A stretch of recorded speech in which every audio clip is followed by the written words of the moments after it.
Kita pasti sering melihat video-video penjelasan suatu fenomena terjadi, seperti video ini. Proses gempa bumi.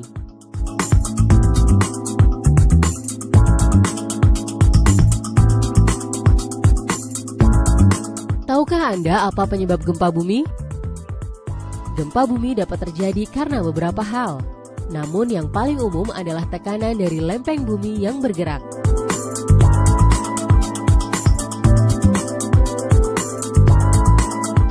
Dua lempeng tektonik yang berbeda arah gerakannya akan menghasilkan tumbukan.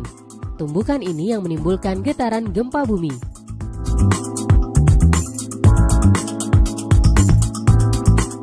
Gempa pada umumnya diawali dengan gempa utama atau main shock yang diikuti oleh gempa susulan atau aftershock.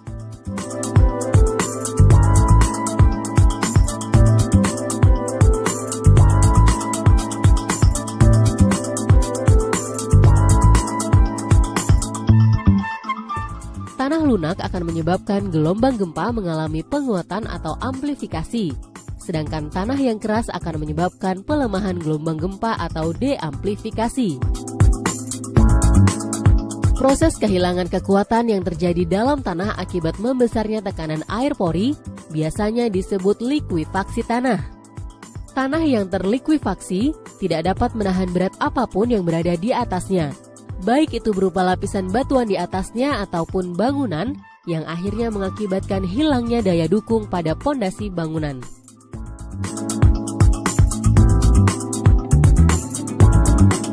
Cuplikan video tersebut merupakan contoh eksplanasi. Bentuk penjelasan seperti itu ada dalam bentuk teks juga loh, namanya teks eksplanasi. Teks eksplanasi merupakan teks yang menjelaskan proses atau rangkaian kejadian yang berkaitan dengan fenomena alam, sosial, budaya, pengetahuan, dan sebagainya. Kalau sebelumnya kita sudah mengenal secara umum ciri-ciri eksplanasi dan mengidentifikasi informasi dari teks eksplanasi, maka dalam video ini kita akan belajar menelaah struktur dan kebahasaan teks eksplanasi.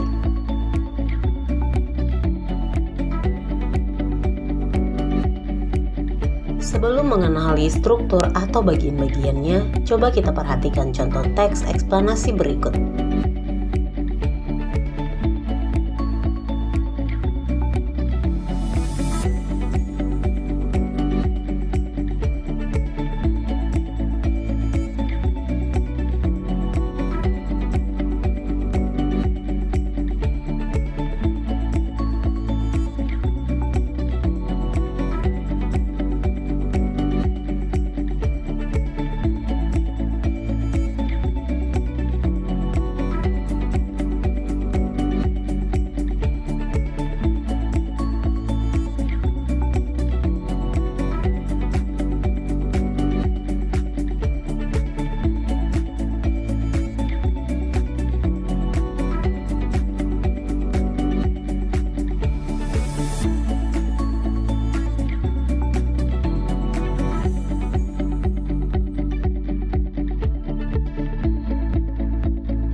Ada 3 struktur teks eksplanasi. Yang pertama, pernyataan umum.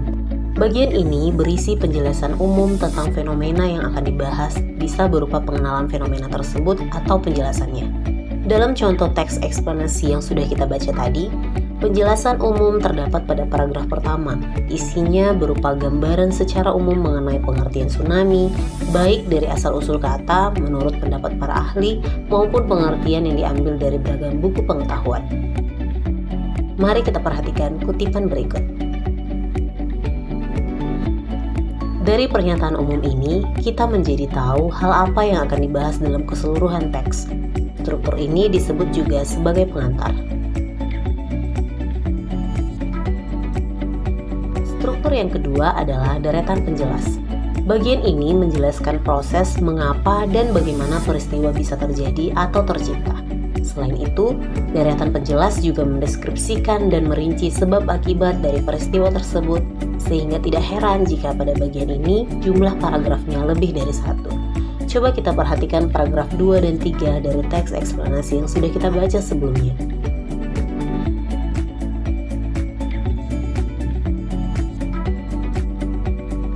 Di dalam struktur deretan penjelas, diuraikan kapan tsunami tercipta, bagaimana proses terjadinya tsunami, dan sebagainya.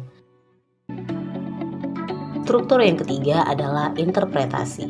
Interpretasi adalah tindakan memberi tanggapan secara teoritis terhadap sesuatu. Dalam teks eksplanasi, bagian interpretasi ini menjadi penutup yang bersifat pilihan atau opsional dan bukan keharusan. Adapun teks penutup ini berkaitan dengan intisari atau simpulan dari pernyataan umum dan deretan penjelas. Sedangkan sifatnya yang opsional memberikan keleluasaan bagi penulis dalam hal menanggapi isi dari pernyataan umum dan deret penjelas, baik itu berupa tanggapan maupun pengambilan simpulan. Mari kita perhatikan kembali paragraf terakhir contoh teks eksplanasi berikut. Setelah mengetahui struktur teks eksplanasi, sekarang kita belajar ciri kebahasaannya. Ada 4 ciri kebahasaan teks eksplanasi. Yang pertama, menggunakan konjungsi kausalitas, yaitu kata penghubung yang menyatakan sebab akibat. Kata penghubung ini banyak digunakan untuk menjelaskan mengapa suatu fenomena terjadi dan apa akibatnya bagi kehidupan manusia. Misalnya teks eksplanasi tentang gunung meletus. Maka konjungsi kausalitas dalam teks tersebut berfungsi untuk menguraikan apa saja penyebab terjadinya gunung meletus dan apa akibat yang ditimbulkan. Contoh konjungsi kausalitas adalah kata karena, oleh karena itu, sehingga, akibatnya, oleh sebab itu, dan sebagainya.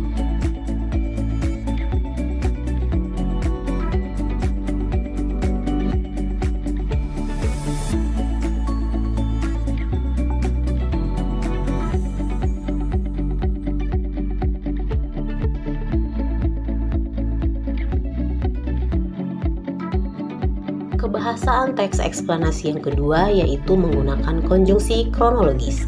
Konjungsi ini berfungsi untuk menggambarkan urutan beberapa kejadian atau peristiwa. Konjungsi ini disebut juga kata penghubung yang berkaitan dengan keterangan waktu. Sering juga disebut konjungsi temporal. Dalam teks eksplanasi, konjungsi kronologis memang sering ditemukan sebab penjelasan dalam teks tersebut selalu disusun secara berurut agar lebih mudah dipahami pembaca. Contoh konjungsi kronologis yaitu kemudian, lalu, ketika, setelah itu, pada akhirnya, sejak, sesudah, sebelum, dan sebagainya. Konjungsi ini dapat juga berupa nama hari atau bulan untuk menerangkan urutan waktu kejadian. Contohnya hari Rabu, tahun ini, minggu depan, bulan Oktober, dan sebagainya. Coba kita perhatikan kutipan teks eksplanasi berikut.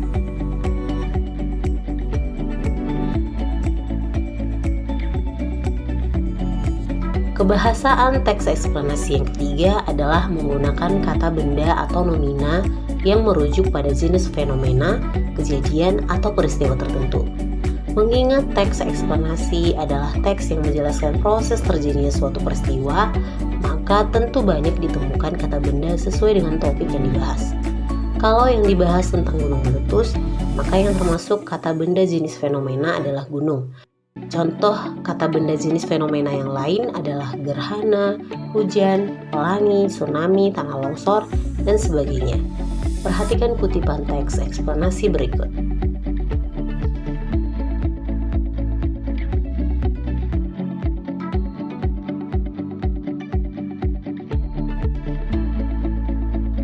Kebahasaan teks eksplanasi yang lain adalah menggunakan kata teknis. Istilah-istilah sesuai dengan topik yang dijelaskan dalam teks. Misalnya, jika yang dijelaskan tentang fenomena alam gunung meletus, maka kata-kata teknis yang digunakan adalah gunung berapi, gunung aktif, magma, larva, vulkanik, perut bumi, suhu, tekanan, lempeng bumi, dan sebagainya.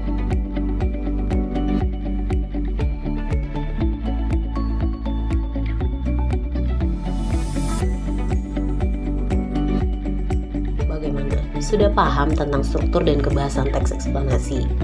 Nah, agar kamu dapat mengingat dan lebih paham tentang apa yang sudah kita pelajari, sekarang coba latihan menelaah struktur dan kebahasaan teks eksplanasi berikut.